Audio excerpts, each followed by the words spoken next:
Let's go next to our caller from the 402 area code. Who's calling today from 402? Hey, is that me? Yes, it is. Hey, I'm Ben from currently from Georgia, Hey, and Ben. I just want to get your opinion on a couple thoughts I've had. One of them is, do you think Americans are going to even have any tolerance, or if it matters if they have any tolerance for these large corporate bailouts that are coming? Well, I think that there's a couple things. Number one, if there are only corporate bailouts and people don't start getting sent checks, I think that there is not going to be tolerance. And I would not be shocked to see people moved to, I'm not even going to say the words because I don't want it. I don't want to encourage any of this Yeah, activity, yeah, I know. but I wouldn't be Yeah, shocked to see things happen if people see bailouts for corporations and they don't get cash. Now, the thing is, there should be some provision, as some have suggested. The bailouts can't be used for stock buybacks and bonuses. That can't Oh, that happen, you there's know. no way that's going to make it in, though. But there's no way that that's going to I make it in. And mean, here's the thing: even if you put it in, the thing about money is fungible, right? If I give you right. $50 and I say don't use this $50 to buy alcohol, you go and buy alcohol. You say no, no, no, your $50 is in my pocket. I took a different $50 and bought alcohol. What can we even say? You know? Right.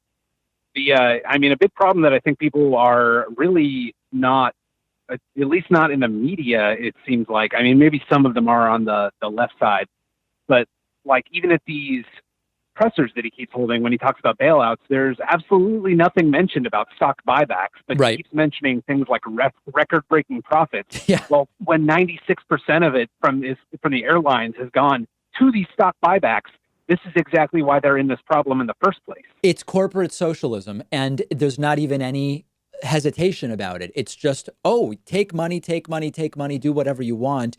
And then, of course, we can't afford, we're arguing about are people going to get 800 or $1,000? It's complete. This is exposing the Right, coronavirus and to a thing. certain Yeah, I was going to say it's that tragic in and of that's itself go ahead. because Sorry. of the human risk, but it's exposing the fragility of our economy, the incredible hypocrisy of the people that are manipulating the economy. It's incredible what's going on.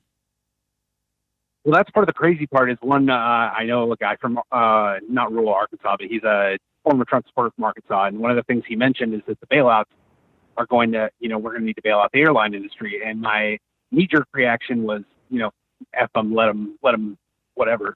But obviously that's not really an option. And it's almost boiling down to like when people are talking about this, they're not talking about some of the real issues. It's becoming of like, oh, we need to do this for the children type of thing, where it's like you can't question what is being done, why we're even in this place, Right. where we are in the first place, or how we can work to prevent this in the future. And it's just really goddamn infuriating to watch. Well, one of the things, Ben, is that we talked about this at the micro. When there are vulnerable people, the grifters show up. So, for example, the people watching the Christian TV are getting silver solutions sold to them as a virus cure and all of this different stuff.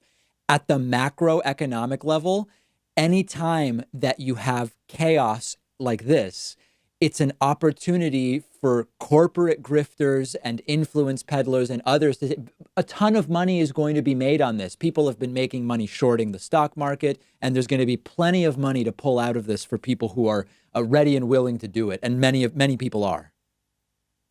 Right. I would love to see if anybody is able to look into people like Kushner and et cetera on how they are navigating the current stock market, let alone, I mean, you were referring to like, not smaller scale, but more religious type grifters and then corporate grifters. I mean, when we've got a grifter as the goddamn leader of the country, Right. it's just, I don't even know how to like navigate that going forward. We're obviously going to be sitting in like a day one scenario where we come back, nothing is going to really be the same. Is it just going to be a different kind of normal for most Americans? It's hard to say. Right. We'll bleep that for the radio show. But I mean, look at the language even Oh, my bad. that Donald Trump and people around him are using. They're talking about patients as customers. Trump's talking about exciting developments. Trump, he's all of this language that he might have a new coronavirus test out soon that will be more popular. It's all like sales language. It's sales and marketing language. Yeah, it's bizarre to watch. It's crazy. And that's kind of my, and this is going to be a little bit of a popular statement maybe, but my position when I'm trying to assess what to do in November. Obviously, I'm not a huge fan of Biden. I mean, we've moved him to the left quite a bit, which is great. Sure. Whether he's going to follow through on that, who knows? I don't expect him to. But at the same time, maybe we wouldn't be in such a precarious position if we had somebody that was at least mildly competent, Right. or right. at least surrounded himself listen, with that's people that where were I get mildly to. competent. For me, it's not about vote blue no matter who. That's an abstract theoretical debate. For me, it's Biden versus Trump. It's not about vote blue no matter who. That's why I'm going to vote for Biden, because I think we would be, even in this current situation, we would be better off. Ben, I'm going to let you go. I really appreciate the phone call, and I've got a bunch of people that want to get on.